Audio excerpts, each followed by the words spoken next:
Hello, unstoppable real estate investors. I'm so excited. I'm sorry we're a little late today. David and I were having a little powwow before we went live to make sure he just understood what this interview is going to be all about. So welcome, David Rudolph Randolph. We're going into the season, Rudolph the Red-Nosed Reindeer. Yep. I'm Rayanna Starr, and I'm the host of the Unstoppable Real Estate Investor podcast. We go live in my group every Wednesday at noon or within a few minutes of noon. And my group is the Unstoppable Real Estate Investor.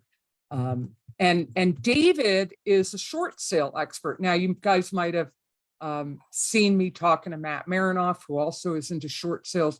David loves teaching other investors short selling and how you can capitalize on short sales as a real estate investor. But first, before we get into the nitty-gritty on that, David, welcome to my podcast. And I wanted to ask you, what were you doing before real estate investing? Well, I was this thing called an engineer. Okay. So this could be a very difficult interview because as an engineer, I will give you a procedure. And introverted and analytical, right? Analytical, yes. So yeah, I was actually a chemical engineer before I started. I graduated from college, went straight into engineering in Ohio, newly married, but only spent 3 years in Ohio.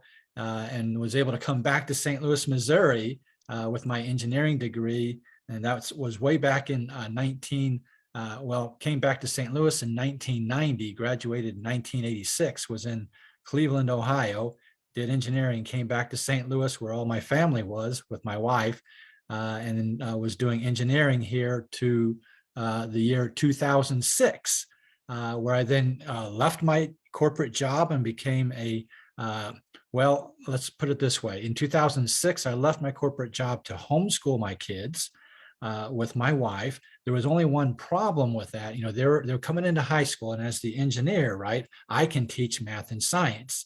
My wife can't, right? She doesn't want to. She didn't like, those in high school. So I left my job, homeschooled my kids, and then in 2010, they went to college. And it's like, whoops, now what do we do? I was only 42 years old. Empty nester at 42. Yeah. And then, by the way, Christian Weatherspoon, one of my pals, and just really an all-around amazing man. He's a marketing expert, really successful investor. He and I have worked together. He loves engineers. And other people that are joining us, Chad Lower, Robert Zichelli. Robert, oh my God, Rob, it's so good to see you here. Kathy Thornburg's with us, Nanette Henry. So you've got a little bit of an audience already. Awesome, David. That's fantastic. Yeah. So we homeschooled from 2006 to 2010.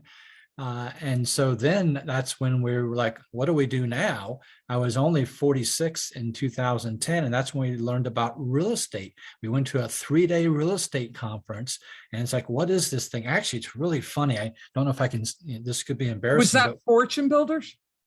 Yes, it was one of those 3-day I worked events. at Fortune Builders. So did Christian Weatherspoon. We were coaches at Fortune Builders. Christian was there. Christian, how long were you at Fortune Builders? 10 or 12 years. He was in their avionics department for a while, and then he came out in front and he became one of the coaches. But I was a coach there for about 5 years. So that was our first real estate conference, and it made us fall in love with real estate.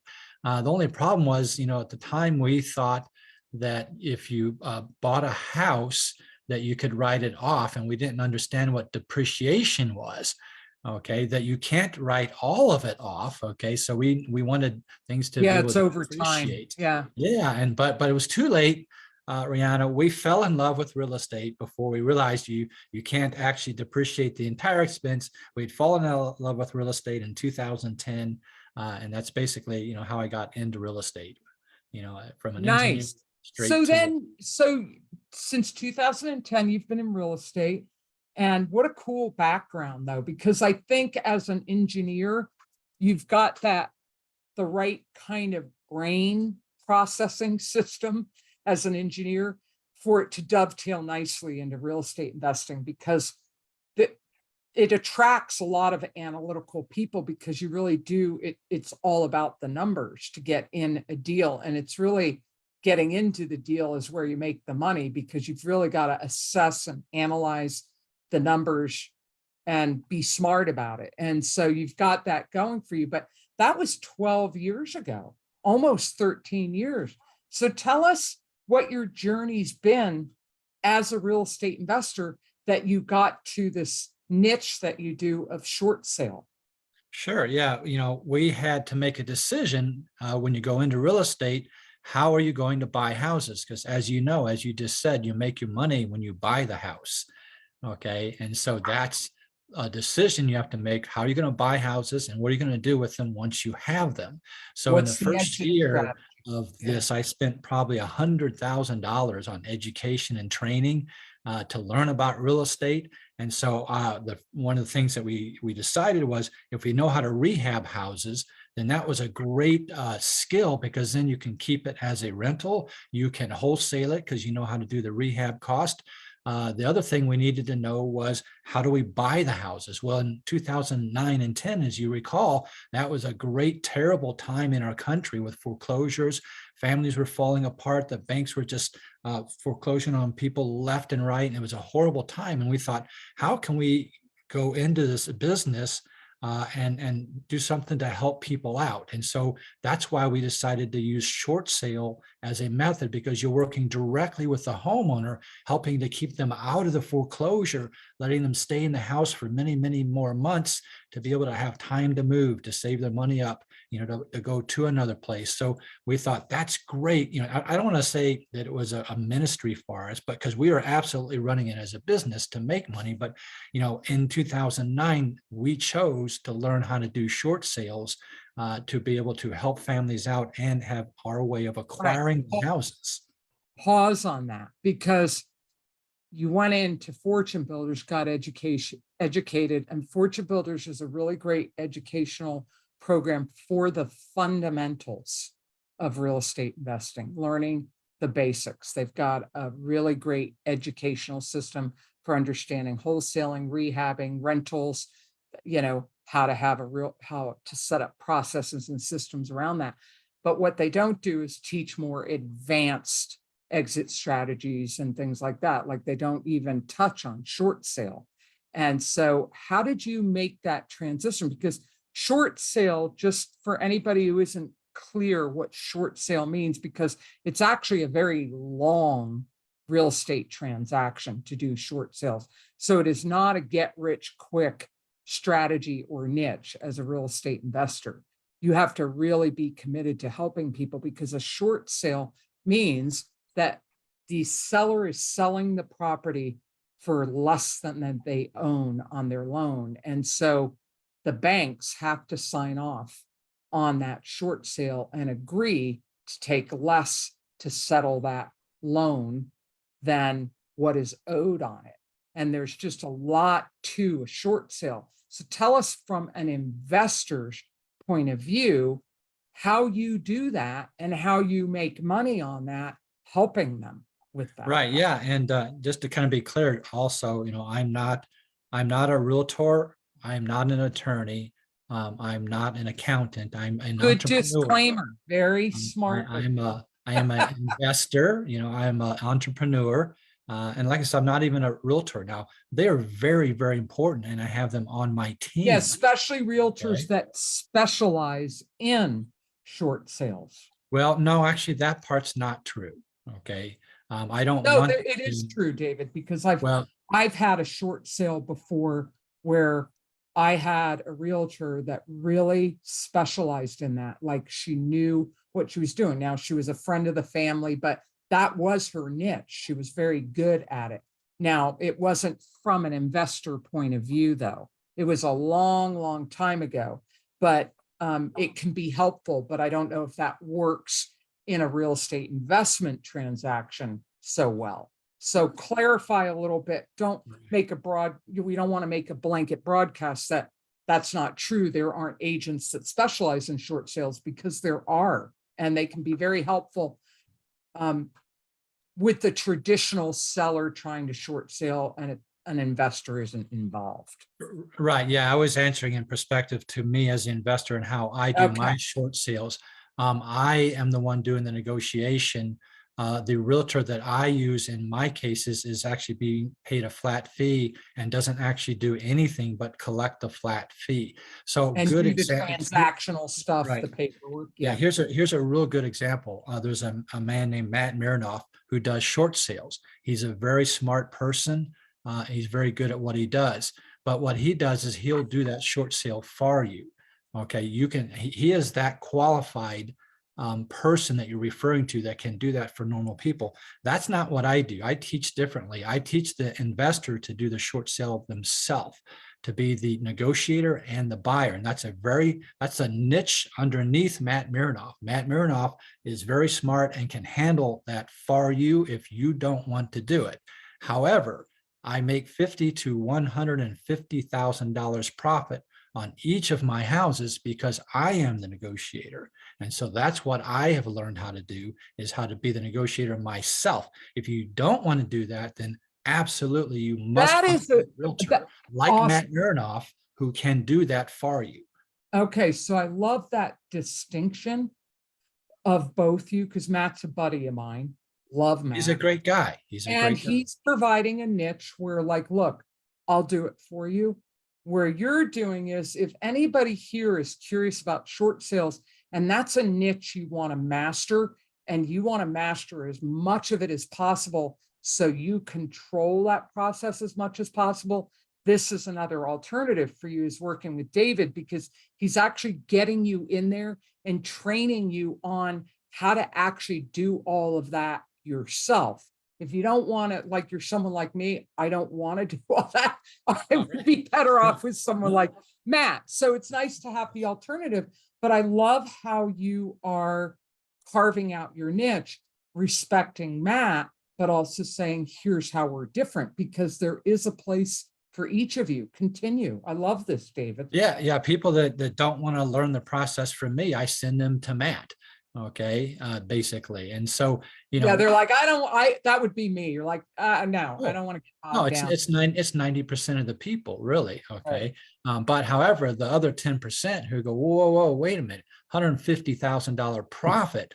I want to learn those techniques that David does. And that's what I have learned to do over the 12 years. So you asked about how, you're right, Fortune Builder, that's not where I got all of my training from. I spent $100,000 on experts in the area of short sale. And I could name all the people off in 2009, but I bought the material, and quite honestly, a lot of it back then wasn't very good because it was so new and so evolving and changing. When you bought something, a month later, they would send an email, oh, wait, that's not working anymore. That changed. So what happened was I bought all this material, took the best of everything in it, and then I made it all work together and stayed doing short sales the whole time for the past 12 years. Almost as long as Matt has been doing it. Him and I are old timers in this.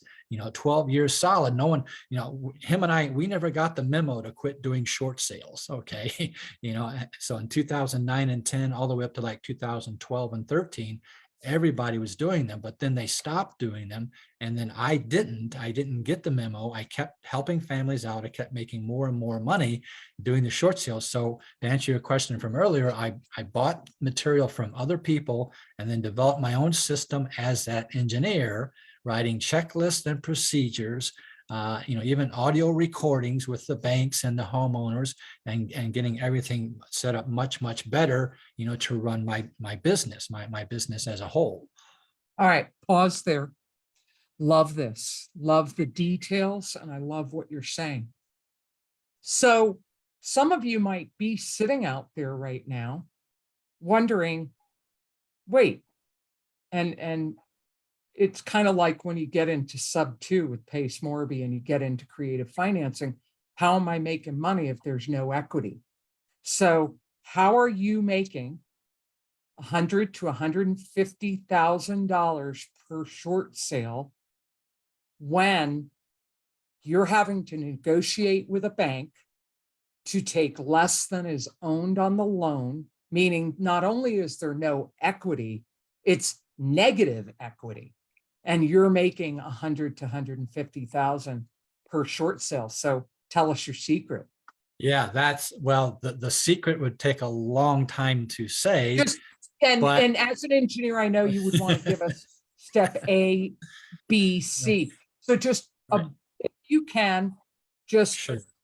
Yeah, um a quick peek behind the curtain type of thing. sure. How is it? Because people's brains who are thinking like, how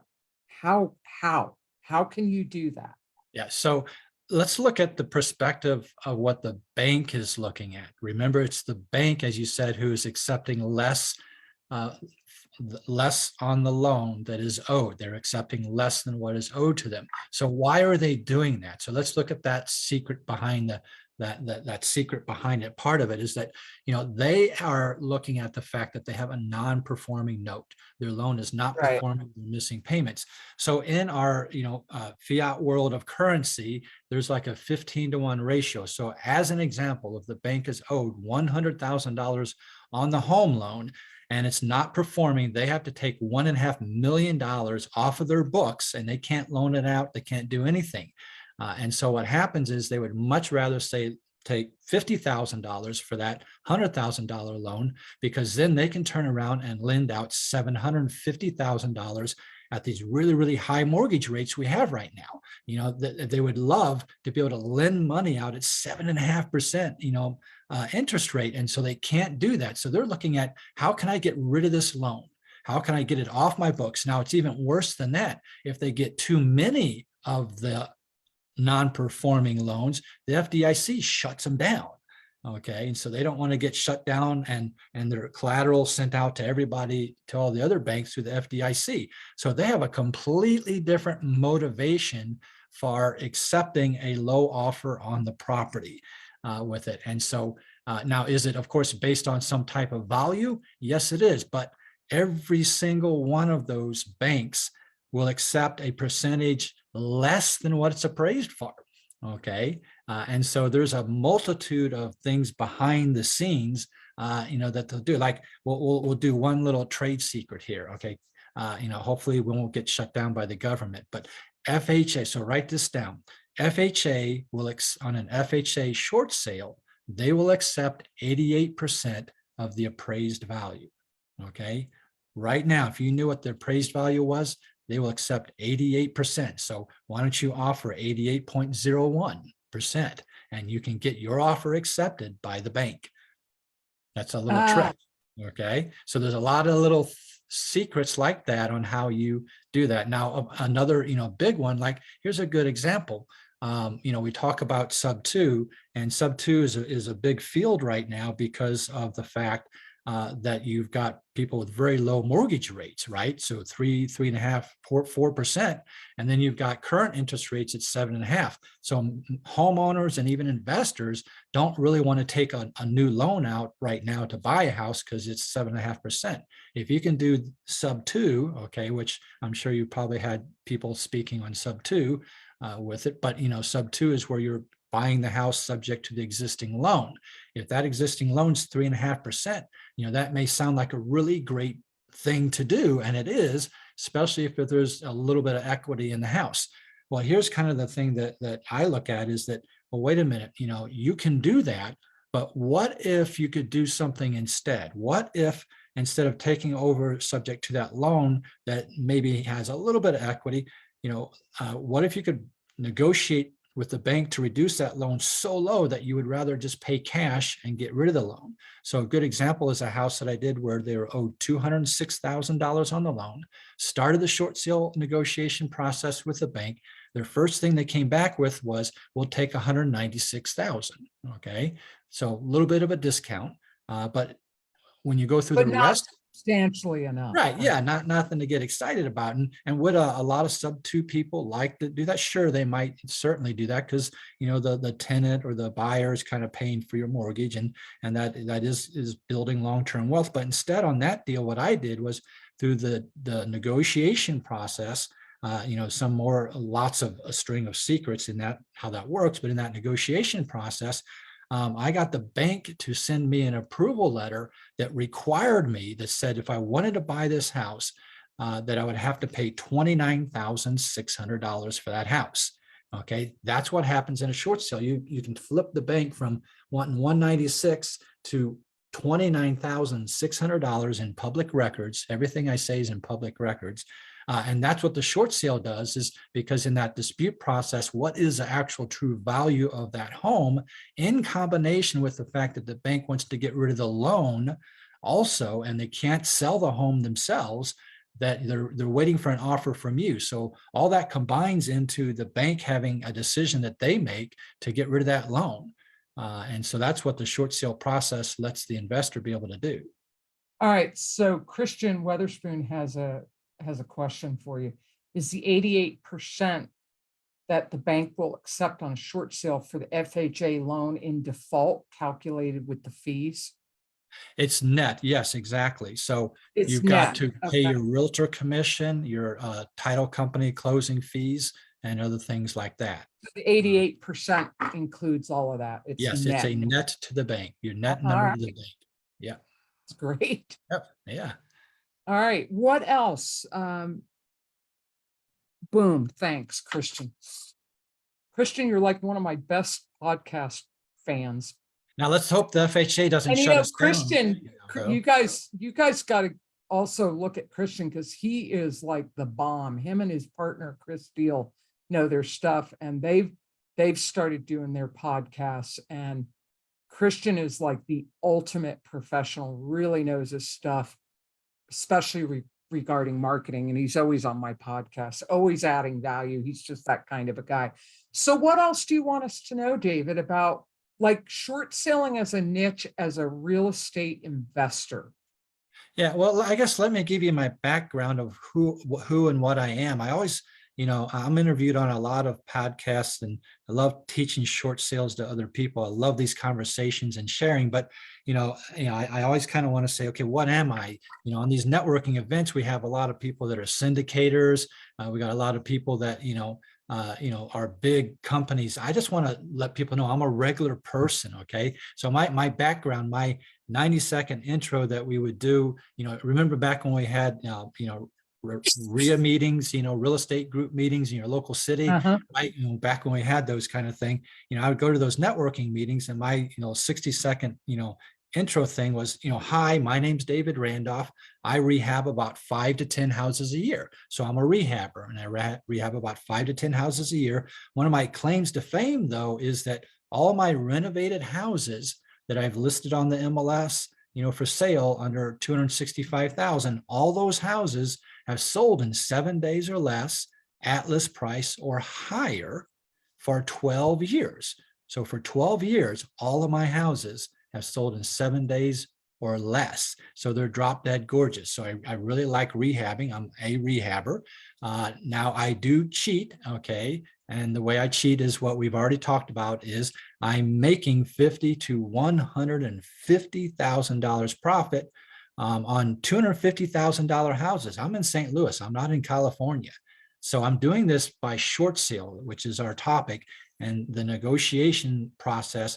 These are not, I want to be clear, they're not short sales listed on the MLS with a realtor. They are not there. Instead, I'm reaching out to the homeowner, and I'm helping the homeowner stop the foreclosure, and then I'm negotiating with the bank directly. So I'm the buyer and the negotiator. And a lot of people don't think you can do that. And there's a lot of misinformation about short sales. Anyway, so that's how I cheat, and that's how I buy my houses. If you're making 150,000, it's real easy to sell it in 7 days, right? Yeah. You make 140 instead, right? Whatever it takes. So the other thing is, I've actually been really blessed to have over $3 million in cash in my retirement accounts that I lend out to other rehabbers. So I'm also a hard money lender. So my heart and passion, though, is to help new rehabbers get started. So in that lending program, I give them all the money to buy it, all the money to fix it, all the money for the points, all the money for the monthly interest payments. They need $0. So my lending is very unique, and it's because my heart is to help new people get out of their corporate job, become an entrepreneur, and be able to be a rehabber if that's your choice with it. And then, from there, really, I started teaching short sales about 3 years ago. A lot of people that know me said, you need to start teaching people how to do that, because nobody else, makes that kind of money. So I love that. Now and real estate is so much fun because I'm teaching other people how to do short sales also for the past 3 years. And it's a way. I mean, real estate is the way that people can become unstoppable, right? I mean, unstoppable, right? Okay, well, real estate is that field that lets a person have an unlimited ceiling of what they do. You can wholesale, you can rehab, you can do sub two, you can do rentals, you can do lending. It's an unstoppable field in general, and that's kind of my general. That's who I am. I'm a small guy. I'm not, part of a big syndication or anything like that, but that's what I love doing in real estate. And I love helping families out, to keep them in their homes as long as they can. All right, look, everybody, David's gonna post his information, how you can connect with him in the comments. Once we are complete with the live broadcast, he'll go in there, he's in the group, he'll go and find this post and he'll put his contact information, his link. What is that text? And I'll add that right now, David. Contact David. David, let's see, Randolph. Here. I have a lot of Davids, I guess. Yeah, here you are. What's the text? If they text the word short, SHORT, if they text that to my cell phone at 636-685. Hold on. 636. Hold on a second. I have to change how I was putting this message together. Okay. Text. Short, SHORT.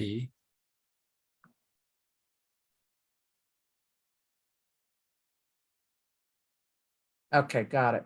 At 636-685-2990. all right. I will send you a free video. So I love teaching people how to do short sales. And I've got a video that I did at a local REIA group. My wife recorded it. It's not professional. Don't, send me a message and say, oh my gosh, you're not, my wife recorded it on her iPad, but it teaches you about what short sales are. And I'll even send you the slides because I'm an engineer and I hated when I watched presentations and I wanted the slides and they wouldn't give them to me. So if you text that to me, now I'm talking right now to Rihanna and I can't send it to you at the moment, but after we get off of here, I'll send you that video and the slides on. Yeah, you can just post it in the comments section of this post if you want. Okay, I'll try to figure out how to do that Uh, later. Or if you know what, if you want him to send you that information, everybody, go ahead and text him. Look for the comments that I've tagged you in, David. Text him short at this phone number, 636-685-2990, and he'll give you this information. Now we've got to wrap up because I've got a coaching call right after this. So David, what would you say is your rooftop message? Like if you could shout from the rooftops a message to, and I get your niche is newer investors, for the whole world to hear and heed, what would that advice be? Boy, if we want to keep it to today, not a life goal rooftop thing, but a today as an entrepreneur, as a real estate investor, in a group, my thing that I am shouting from the rooftop is the banks are dumping the houses and people don't understand it. That there was a moratorium and they could not foreclose and people didn't make their payments. And there's 1.2 million delinquent loans in backlog and the banks are dumping the houses. I had 4 students. Huge opportunity, people. Randall, in the past 2 months, we had 4 students make over $100,000 profit on their first short sale. The banks are dumping the houses, and 2 of those were wholesale deals. They did nothing to them. The banks are panicking. The banks are looking at where the recession is going. They already have a backlog of delinquent loans, and they don't have the capacity to foreclose fast enough. And so when you put your offer in on a short sale, I'm not going to say Huge they, opportunity. yes, People, listen to this. This is huge because you are helping the seller prevent having a foreclosure on their credit rating. Yes, a short sale, but a short sale only shows up on your record for 3 or 4 years. A foreclosure or bankruptcy, it's like 7 years. Has that changed? no, the short sale. Yeah, the short sale is now only 50 points in 1 year. Oh, that's even better. So there is a huge opportunity. If you're tired of the grind of fighting over the same bone of all the other investors that are wholesaling out there, and you want to find a niche that's going to be much more profitable and actually help more people, you can really help people with a huge pain point, avoiding foreclosure. You definitely have to reach out to David and have him teach you these strategies so that you could, because this is not a niche a lot of real estate investors are in. Think about that. On your first short sale as a real estate investor, making 100 to 150K, for some people, that's a year's worth of income and you're good. Imagine doing that every month. You're $1 million producer by the end of the year. So David, I want to thank you and just say, is there anything else you want to say before we wrap up? No, just, you got to stay with it. You need to focus. You need to, listen to training like this from people. Pick something that you're comfortable with, and then, stay with it and work on it. I've got a website. People can go look and see what I do, and how I've done my, my business, thedavidrandolph.com. If you want to know more about me, there's a lot of things in real estate that can make you successful. Pick something that you feel is both, supplying what you need for your family to live off, while also gratifying and helping you help other people. That's the key. Real estate is all about, it's not about the price of the house. It's about, what does the seller need, right? That's what you're doing in real estate. Christian has a question for you. It's blowing up. We've got such great engagement here. Kathy, boom. Yes, so nice. Whoa. Got to text you, David. Rose Lopez. She's in Chicago. Rose is. She's one of my clients. 1.2 million delinquent loans. Exclamation point, exclamation point. Christian's got a question for you. What's the ratio dollar for dollar that's frozen in lending capacity for a bank that's holding a delinquent note? 15 to 1. It's a 15 to 1 ratio. 15 to 1. What's called fiat currency? You're in America and the American dollar, and they just print it at will. And so that's what a bank is by definition, is if they put $1 in their savings account, the government gives them 14 other dollars to go lend out. That's the system we work in. And Crazy. So that's Hey, the David, bank's problem. this was so enlightening. And what I love about you as an engineer is it was practical, very specific, like you opened the doors to a whole new world for real estate investors, and you're giving them access to a strategy that people are curious about, but a little intimidated by. I think a lot of people are intimidated by short sales from an investor point of view. So people, please text David short at that number that I posted and I tagged him in. Reach out to him. He really wants to help you, and then help you help other people. And there is a huge need for this right now. It's a huge opportunity for you right now. If some of you have been struggling to do deals and you want to not be fighting over the same bone as these more experienced investors, this may be the ticket for you. So David, thank you so much for bringing such a fresh perspective to short sales for us. It was an absolute pleasure having you on my podcast today. Thank you very much. You're an amazing woman. I appreciate what you do for our industry and bringing knowledge to us. So thank you for inviting me. I really enjoyed this. You're a lot of fun. Me too, David. Thanks so much. Now, when I close this out, it's just going to close us out. So let's stay in touch. I know there's more for us to learn from each other. Yeah, fantastic. Thank you. Bye, David. Thanks. Bye, everybody. See you on Friday for the member spotlight.